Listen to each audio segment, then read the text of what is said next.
Nem todas são tão extensas. Vamos lá, ó, essa aqui é uma mulher de 38 anos. Gente, olha só. Dá pra pagar mais? Você acha melhor? Eu não sei ali, né?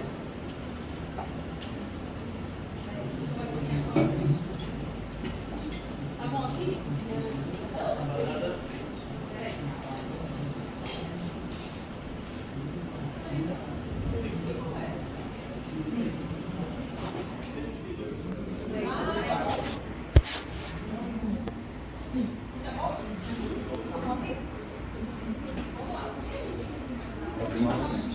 Gente, ó, aqui é uma mulher de São Paulo. Olha só a história dela, é bem curtinha. Eu nem quis prolongar muito. É uma história de sangramento, forma do período menstrual. Nem coloquei o nome técnico, poderia ter colocado, porque tem na aula. A gente comentou, coloquei, né? E sensação de peso na pele. Gente, peso na pele. Isso é uma característica, né, que já dá uma dica também. Vocês nem precisariam ter olhado no patológico, mas a gente, ó, sensação de peso na pele, eu pensaria no crescimento tumoral. Certo? Quais foram os crescimentos tumorais que a gente estudou? Então, ó, adenomiose não seria. Ok? Adenomiose é o endométrio dentro do miométrio. Endometriose não seria, porque é o tecido do endométrio fora do útero. Pólipo uterino. Vocês acham que dá a sensação de peso na pele? Não, é muito pequeno, não tá. Tem uma possibilidade, não tem? Seria. Tudo bem, uma suspeita que é confirmada após a análise histopatológica. Ó. Durante o procedimento cirúrgico, já falei do procedimento cirúrgico, né? O tumor bem encapsulado, isso quer dizer que ele tem características benignas, tudo bem? Foi completamente ressecado e sem dificuldades. A análise microscópica revelou células alongadas com núcleos em forma de charuto de baixa atividade mitótica. Essas características aqui, apesar de ter um núcleo em charuto e tudo, é só para dizer que o núcleo é alongado. Baixa atividade mitótica é característico também de neoplasia benigna, tá? E aí, quando a gente olha, né, tem a imagem aqui que eu vejo uma massa tumoral aqui na seta. E do outro lado aqui, gente, todo mundo conseguiu ver que é músculo liso? Sim. Assim? Mas é músculo liso, ó. Não pode esquecer essa característica de músculo liso. Ó, células alongadinhas aqui, ó. Tá? Então, a gente tem músculo liso muitas regiões. É legal que vocês gravem isso. Tá bom? Qual é a condição patológica? Pergunta simples. Vocês vão responder mioma. Quem responder neoplasia benigna de músculo liso, eu também vou aceitar. Mioma uterino também. Já que esse é um termo utilizado, mas assim, quem foi, né, caprichoso aí vai ser melhor ainda. Leia o mioma. Tá bom? Mas eu vou aceitar miomas uterinos, visto que esse é um termo utilizado. Tá bom? Esse aqui, ó, olha só. Outros possíveis diagnósticos diferenciais. O que é que quer dizer isso? Quais são as outras possibilidades? Né? Relacionadas ao sangramento que a paciente apresenta, podemos considerar como hipótese para o caso. Todas as alternativas são hipóteses. E eu fiz questão de colocar o sangramento. Pode ser tudo. Tudo bem? Sim. Beleza? Todo mundo acertou? Fala sim, pelo amor de Deus. Eu achei. Mas eu coloquei por Chamei a depois atenção eu troquei disso. pra Sangramento. Só lembrava dos malignos? Mas o maligno, a gente só tem uma denotação de endométrio, né? O restante é hiperplasia também, é uma lesão propulsora, né? O pólipo uterino, ele não chega a ser uma lesão maligna, tudo bem? Então a gente só tem uma adenocarcinoma de endométrio. Ó, situação 2. É uma mulher que de 35 anos, ela procura atendimento médico por sinais e sintomas de um intenso processo inflamatório na região da papila mamária. Então, olha só, ela é primípara, quer dizer isso? Tem uma criança, né? Ela está amamentando, tá? Sem história de doença prévia. O exame médico. O médico identifica fissura na região peripapilar. Gente, isso aí era para ninguém gerar hipótese. Sobre o caso clínico acima, olha só. Gente, só tem uma possibilidade aqui, vocês concordam? Ó, mastite aguda que acomete mulheres puérperas e pode complicar-se, gerando uma lesão obsedativa. Tudo bem? Uhum. Qual seria outra alternativa que estaria ali confuso? Vamos pensar, ó. Mastite aguda na terceira. Mulheres puérperas e pode complicar-se, gerando lesões neoplásicas benignas? Não, neoplásicas. Mastite não tem essa característica de evoluir. Tá bom? Eu vou até colocar aqui, ó. Só, eu tô com medo de levar um susto, mas eu vou colocar aqui pra gente ver as respostas. Todo mundo. Vou colocar aqui pra gente ver, ó. Vou passar os nomes, né? Vocês vão ficar chateados comigo. Eu também nem calcular. Essa foi dessa que eu disse. As que eu for lembrando, eu tô falando. Ó, depois a gente volta pra ver a imagem, tá? ver aqui se todo mundo marcou. Curioso qual é o resultado. Veja a hora de corrigir todas as alternativas. A gente colocou adenomiose. Gente, adenomiose, né? Presta atenção no conceito, tá? Hiperplasia endometrial, ó. E aqui, graças a Deus, né, a maioria colocou a primeira alternativa. Essa terceira não vai ser por causa disso, porque não tem essa complicação, não tem essa evolução. Tá bom? Próximo. Vamos lá para o próximo. Vou voltar aqui porque tem algumas imagens, né? Você pode ter imagem aqui.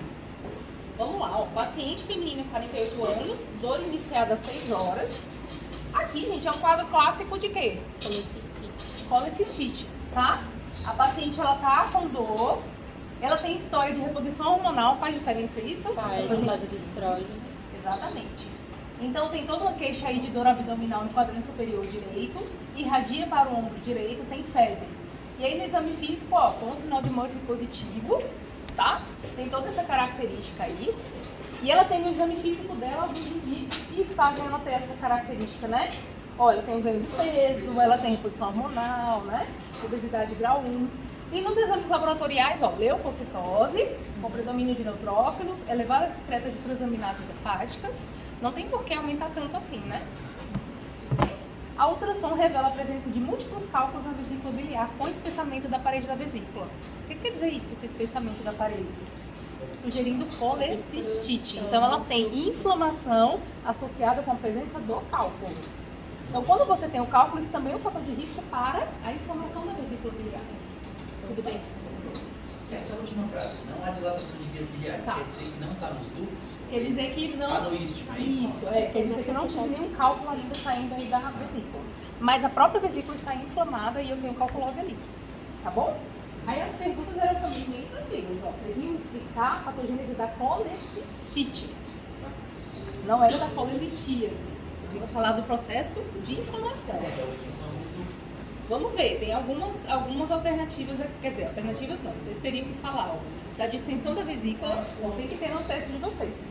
Distensão da vesícula biliar, isquemia, Lecitina não tinha.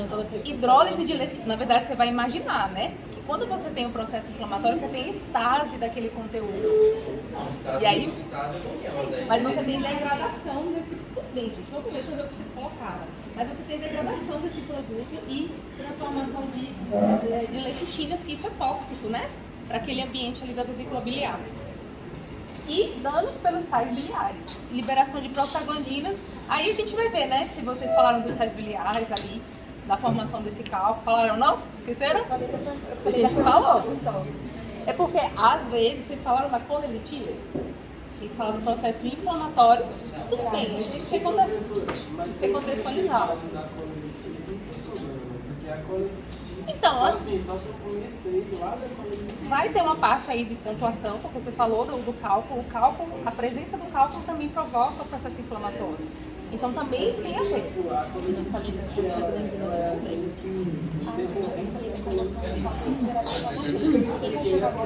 Sim, mas tem espessamento da parede, tudo bem. Mas tem que falar do espessamento da parede pelo processo inflamatório. Vamos ver o que vocês responderam, tá bom? A gente vai avaliar. Mas é que a gente fala da inflamação, né? O processo inflamatório é decorrência Os da cálculos presença. vão pesar ali no epitélio, e aí pode ter a degradação do epitélio, e aí a bile desce no peritônio ali. Não, mas aí não é o caso dela. Não é o caso dessa paciente. Sim. Esse teve o próprio resíduo. Então por isso que eu falo, calma, a gente também pode ampliar esse feedback dependendo do que vocês responderem. Tá bom? Fiquem calmos. O que importa é vocês terem falado aí do processo inflamatório. Não pode deixar de falar disso, tá bom? E aí, a FI? A respeito da litíase, essa aqui é mais fácil, né? Eu acho que compreender até. Podia cair. Tô brincando aqui com Ó, então a supersaturação da bile com colesterol, então nesse caso aqui é cálculo de colesterol, né?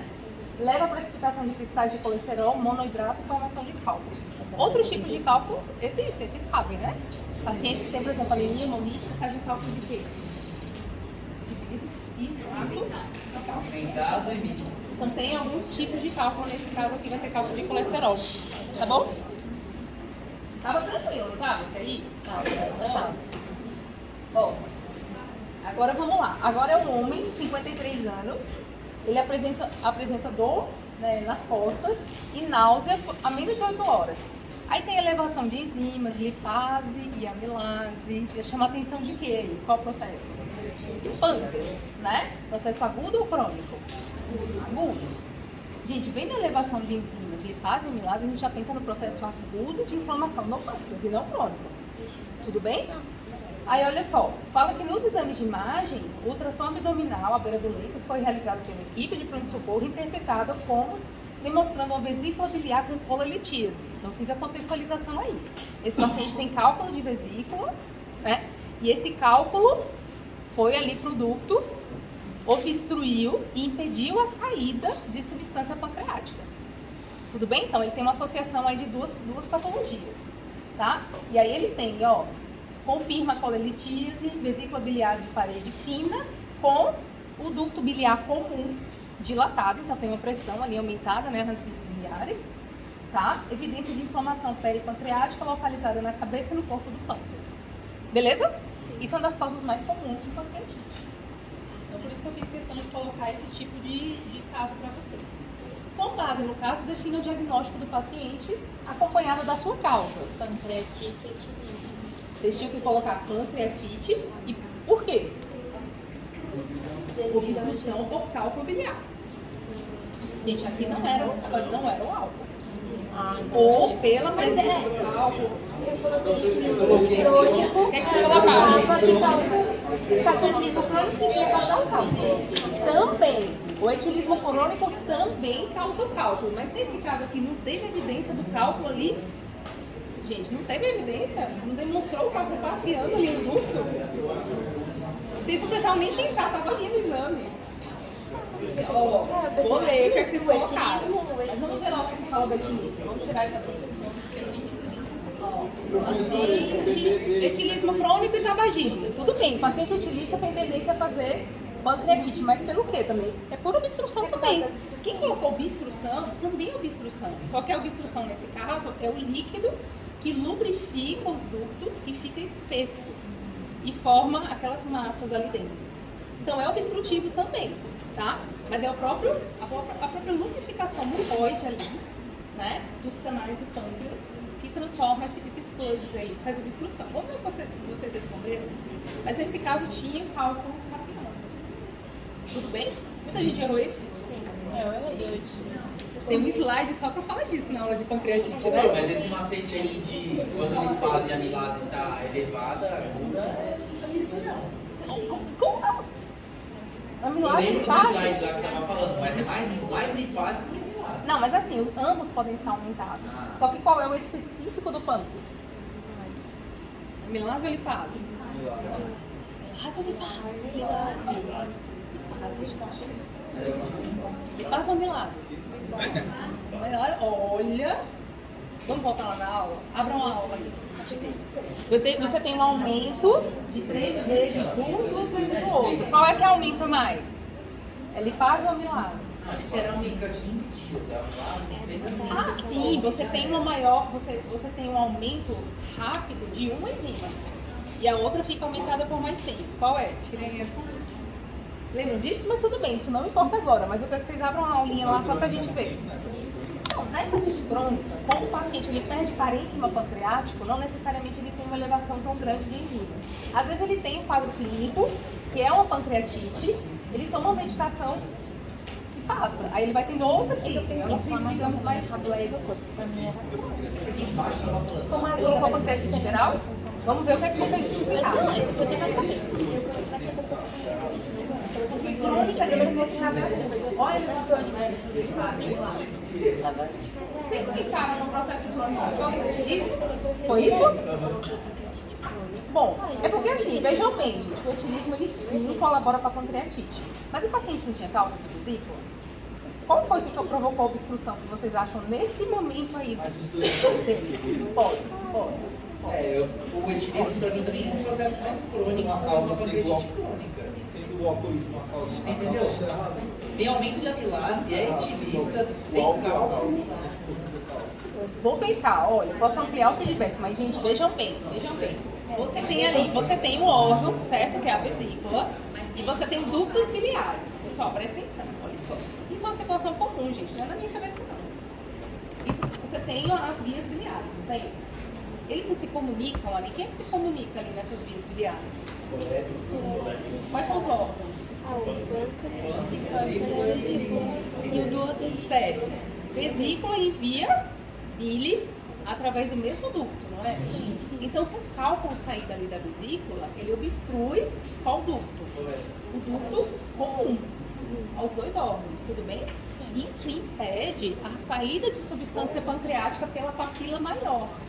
Ou seja, sai um pouquinho de substância pancreática pela papila menor, mas a maior que sai maior quantidade de enzimas fica obstruída. E aí essa enzima atua no próprio órgão, entendeu? Então, assim, ele tinha uma condição que favoreceu esse bloqueio.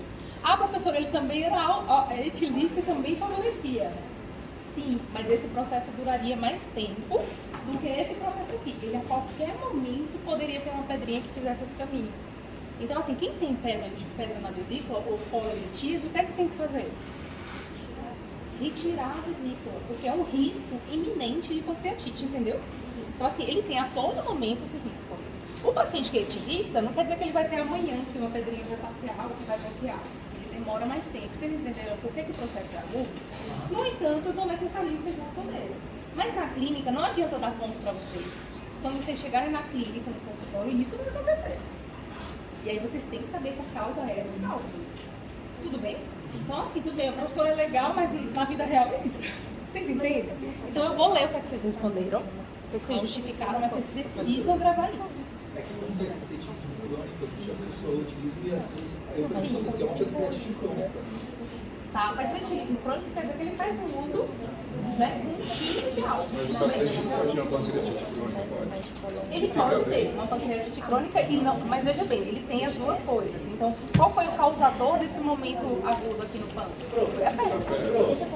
Mas o álcool não gera uma hipertonia? Gera várias coisas. Sim, lesão direta, tudo. O álcool gera lesão direta nas células acilares, gera aumento de pressão dentro do ducto, gera bloqueio, gera tudo. Mas veja bem, o paciente é etilista e ele tem uma pedrinha na vesícula que passeou ali. Quem será que causou? Quem foi primeiro? Quem chegou primeiro? Ovo ou a galinha? É isso que a gente está discutindo aqui, né? Entendeu? Tudo bem? Vai ter ativação. Eu acho que ele tem um fator de risco, eu acho não, ele tem um fator de risco que colabora com a pancreatite, que é ingerir álcool. Mas o risco iminente de bloqueio é da pedra. E ele tem alguma temperatura elevada. Não, e ele tem um processo agudo, né? É agudo, tá? Mas eu vou ler com carinho que vocês responderem, tá bom? Sim, você pode, obviamente, correlacionar com o processo crônico. Tá? É bem mais grave, né? A aguda pode matar, né? O crônico, vamos supor, ele descobriu quando ele ficou diabético. Mas ele também pode entrar no quadro de insuficiência pancreática, né? Isso é muito ruim para o paciente também. Pessoal, só outra dica que eu dou para vocês. Eu preciso que amanhã é prova. Gente, amanhã é prova. Leiam o caso e o que é que está acontecendo naquele momento. O paciente ele foi para o hospital porque aconteceu isso. A pedrinha passeou e obstruiu. Tudo bem? Então, por mais que vocês tenham conhecimento que vocês estudaram para isso, a gente precisa entender qual é o momento de doença que o paciente se encontra. Isso faz diferença.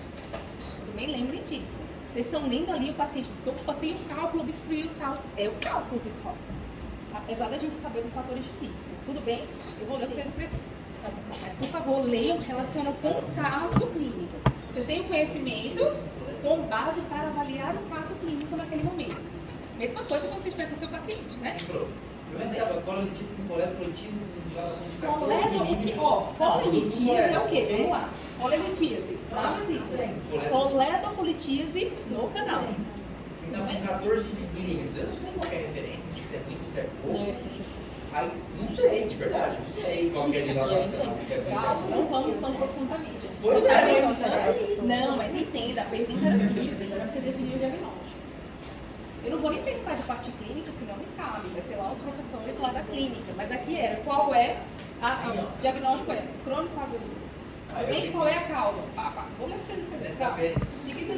Tá? Calma, gente. Senão a gente sai daqui 6 horas. Vamos lá. Vou ler. E aqui vocês lembraram disso? Eu coloquei na aula. Sim. Ó, imagina que o paciente piora e ele tem hipocalcemia. Então, lembrar que se ele tem hipocalcemia, ele está tendo mais necrose, ou seja, a pancreatite continua. O processo inflamatório continua e ele está tendo esteatonecrose com saponificação. Então, as células gordurosas, adiposas, necrosam, atrai cálcio, faz hipocalcemia. Isso é um sinal de mau prognóstico. Pode ser classificação distrófica também? Tem que ser saponificação. Distrófica. É porque não é Sim.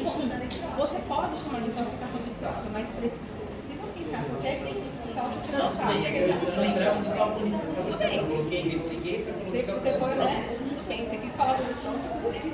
Mas tem que lembrar porque que o cálcio diminui. Tudo bem? Beleza? É por isso. Porque faz ali uma reação de saponificação, né? E ali o cálcio é atraído, né? Então o processo inflamatório continua. Isso, tem uma necrose, tem mais necrose, ou seja, nesse caso aqui o paciente ele pode evoluir mal, ele pode, né, chegar à morte, ele pode ter hemorragia, inclusive, por diabrose. Vocês lembram disso? Sim. Ele pode ter necrose com hemorragia por diabrose. Eu quero ver quem colocou diabrose, que aí eu vou colocar um sorriso. Vocês colocaram por Rex, quem colocou por Rex, eu não chamo pra fazer. Hemorragia por Rex, não, gente. Ó, esse aqui também tava difícil? Tá, vamos lá. Ó, mulher 46 anos, ela apresenta metrorragia 2 meses. Aí veja, ela tem ali poucos parceiros sexuais, só para dizer que ela teria um baixo risco para HPV, menarca cedo. O que é coitarca? Primeiro foi né, aos 17 e 2 gestações. E aí, durante a consulta, a paciente foi submetida à colposcopia, fez o teste de lancet, que evidenciou uma zona de transformação com erosão associada a alterações funcionais de malignidade. Você vê isso e já fica preocupado, né? Foi realizada a biópsia da lesão, seguida da avaliação psicopatológica, que revelou a lesão de alto grau sinal do sistema de Bethesda. Vocês lembram disso? É o NIC e o HZIL e o NISIL. É isso? Tá? Esses sistemas. E aí eu tenho uma lesão aí no colo do útero.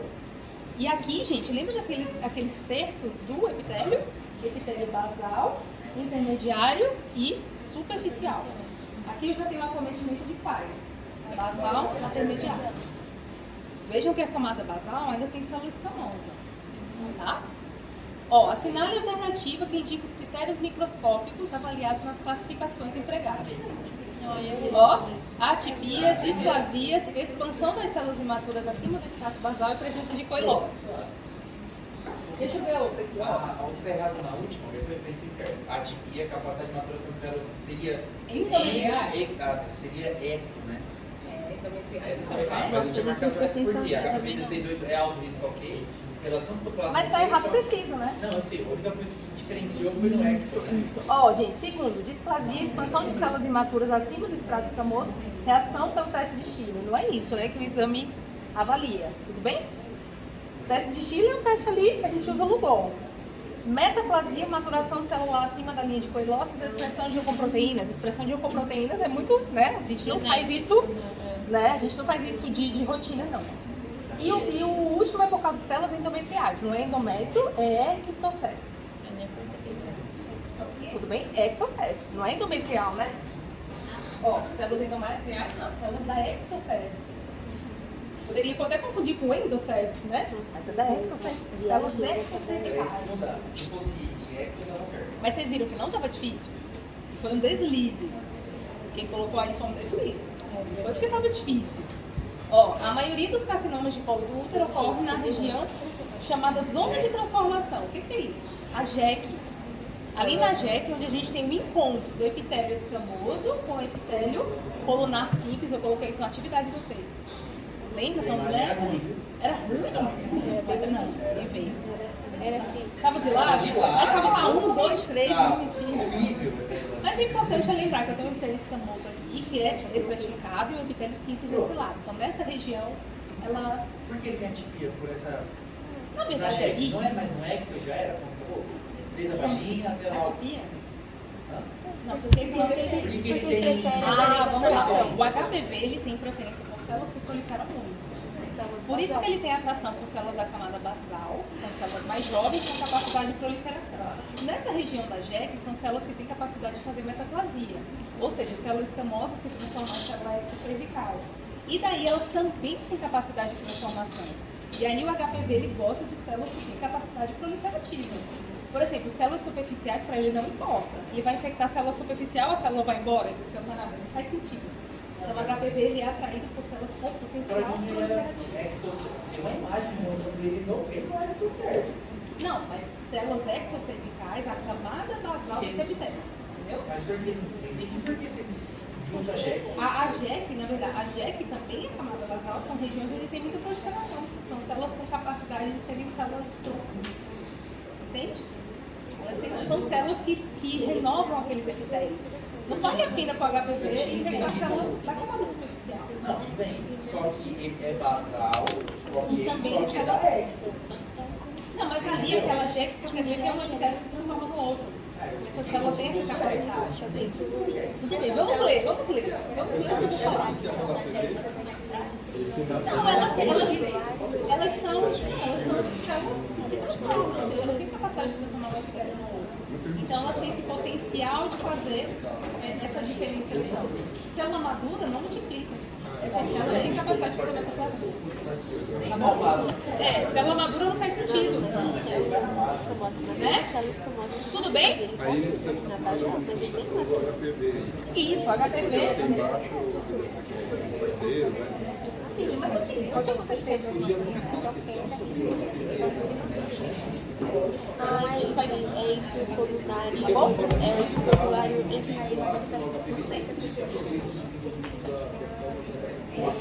É exatamente isso. É nesse caminho. Tá bom? É nesse caminho exatamente. Por isso que ele tem preferência por essa região. Ou ilócitos são essas células aqui, ó. Essa célula do vírus. Um vírus. Coilócitos são essas células que ficam com esse aspecto aqui, ó. Elas ficam com um núcleo maior, né? Porque a célula, se você pegar uma célula escamosa normal, é um pontinho do Tá núcleo. chamado aí. Aqui o núcleo já está maior e ao redor não está o espaço. Então ele tem como se fosse um halo perinuclear. Isso aqui a gente chama de coilócito. Coilócito é uma célula escamosa infectada pelo HPV. E esse branquinho é o glicogênio. Isso, só que assim ela fica redondinha, né? E quando ele perde o glicogênio, Na célula normal perde o glicogênio. É o Chile que vê o Professora, célula quente Chile. Pelo HPV. Não, Célula escamosa. Não, o teste de Chile é um teste que a gente usa iodo para marcar o tecido. Então quando o tecido Positivo fica ou todo. negativo. Isso. Quando o tecido fica todo marronzinho, ele tem Chile positivo. O Chile Ele é é negativo, negativo, né? ele é negativo quando ele não marca para a região Quando ele é doente. amarelado, branco, né? Branco é positivo. Quando aparece uma região doente, ali o Chile é positivo. Tá bom? Gente, ó, pra ir finalizando, ó, calma. Ó, penúltimo. Esse aqui é uma mulher de 35 anos, ó, ela apresenta um nódulo palpável na mama esquerda, firme, denso, regular e móvel. Gente, todas características benignas, tá? Refere tabagismo, consumo de álcool nos fins de semana, menarca aos 10, coitarca aos 16, gravidez aos 24, tá? Finaliza a anamnese informando que uma das tias-avós, que não teve filhos, faleceu aos 72 anos, 3 anos após diagnóstico agressivo de tumor de mama. Mas aí foi depois da menopausa, tá? Então, isso pode realmente acontecer. E aí, no resultado dos exames, olha só. Presença de nódulo regular, delimitado, móvel, classificação de RADS 2, alteração benigna compatível com alteração fibrocística não proliferativa. Aí, para confirmar, só o histopatológico, né? Que pode ser, por exemplo, fibroadenoma, tá bom? Então, tem essa característica de pipoquinha aqui, estão vendo? Se fosse um tumor maligno, a gente teria ramificações, né? É bem diferente essa classificação. Ó, sobre as alterações fibrocísticas ou não proliferativas da mama, podemos afirmar. São comumente associados à exposição aumentada de estrógeno, acometendo com maior frequência mulheres de 30 e 40 anos, sem evolução para neoplasias malignas. Tudo bem? As outras faziam sentido para vocês? Não. Não, né? São comumente associadas à exposição aumentada de estrógeno, acometendo com maior frequência mulheres após a menopausa? Não. São comumente associadas a alterações mutacionais como BRCA1? Nesse caso, não. Câncer de mama, né? São comumente associadas a processos inflamatórios persistentes, mastites? Não, também não. Beleza? Sim.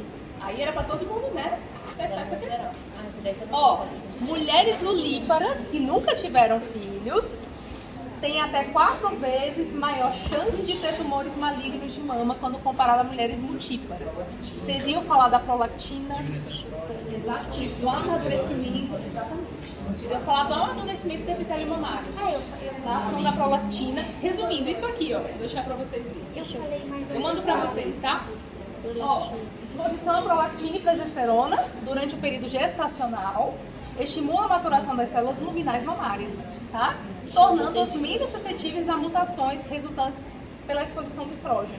Então, mulheres que nunca tiveram filhos, elas ficam com a exposição do estrógeno por mais tempo. Isso aí pode gerar multiplicação celular e mutação. Eu expliquei mais sobre a possibilidade das mulheres que não têm filhos de ter a mutação. E não da de não ter filho. Então eu falei que a exposição prolongada ao estrógeno. Vamos ver o que você respondeu. Contanto que esteja certo, gente. Sabendo que a mulher que gestou, ela teve uma parada ali na exposição. É que eu não falei da gestação, eu falei da mulher que nunca teve filho, e não da mulher que... Mas a pergunta é a mulher do lípara. De acordo com esse padrão de conversamento, eu foquei mais na menor exposição ao estrógeno. Não que a mulher grávida tem mais Bem, a gente vai ver o que vocês responderem. A gente foca na pergunta. Ó, na hora que for responder, volta na pergunta. O que eles perguntaram mesmo? Deixa eu responder. Tá bom? Porque às vezes é complicado. Diga. Tem a ver a resposta com a estrógeno? A menor exposição, né? A menor exposição ao estrógeno. Se você está nesse período, a menor exposição ao estrógeno. Tá bom? Tem uma parada, né? Naquele ciclo naquela... Você tem ali a elevação de progesterona e estrógeno fica durante o ciclo do estrógeno. Torna os vírus suscetíveis a mudanças e isso é menor suscetibilidade da mutação. Vamos ter a forma de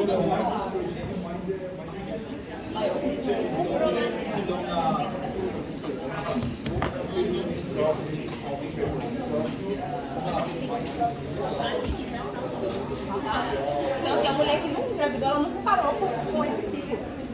Ela não deu uma parada nesse ciclo. Então, você vai ganhar uma proporção. Mas é importante falar o porquê da parada, né? Tá bom? Isso que é importante. Beleza, gente? Não fiquem desanimados, pessoal. Quando a gente faz atividade, a gente erra e nunca mais erra depois. Tá bom? Isso faz parte. Vamos pra última? Ó, pessoal, foca aqui pra gente terminar, tá? Ó, a situação 7. É uma mulher que procurou o ginecologista com queixas de, nas últimas 2 semanas, ter observado uma irregularidade mamária acompanhada de secreção no mamilo. Ela refere a existência de câncer de mama na família, apresenta um nódulo de cerca de 2 centímetros na mama direita, na região superior, com presença de secreção turva, espessa e resquício de sangue. Resultado do exame, ó. Aí tem a imunohistoquímica para receptores de estrógeno, progesterona e HER2, demonstrou padrão de marcação evidenciado na imagem. O que a gente está vendo aqui? Positivo para HER. O HER2 está positivo e os outros negativos? E aí, olha só, o que a gente vai receber aqui, ó? Os tumores com padrão de marcação HER2 positivo apresentam superexpressão da proteína HER2, o que estimula o crescimento do tumor. Exatamente, ó. Os tumores, ó, a segunda. Os tumores com padrão de marcação HER2 positivo apresentam uma superexpressão da proteína HER2 e por isso respondem bem ao tratamento hormonal? Não. Tratamento sim, mas hormonal não. Isso. Vamos ver o terceiro. Terapia monoclonal. Vamos ver o terceiro. Ó, os tumores com padrão de marcação HER2 positivo apresentam uma superexpressão dos receptores hormonais, dificultando, na verdade seria para facilitar a atuação, né, dos medicamentos. Então, se você tem um receptor, você tem onde o local onde a medicação atua, tá? O padrão HER2 positivo é um tipo de câncer de mama que se caracterizou com bom prognóstico por se tratar de um tumor bem diferenciado. Não tem nada a ver com isso, tá? Aí vem a pergunta, olha só, para vocês falarem do triplo negativo. O triplo negativo dificulta a possibilidade de tratamento dessa mulher, porque ela não tem nenhum receptor presente nas células tumorais para que as medicações atuem. Vocês têm que falar nesse sentido. Exatamente, por isso que é tão ruim. Beleza? Todo mundo foi nessa linha? Sim. Do amor de Deus. Tá bom. Gente, eu vou mandar pra vocês a atividade, tá bom? Vamos estudar, que amanhã tem prova.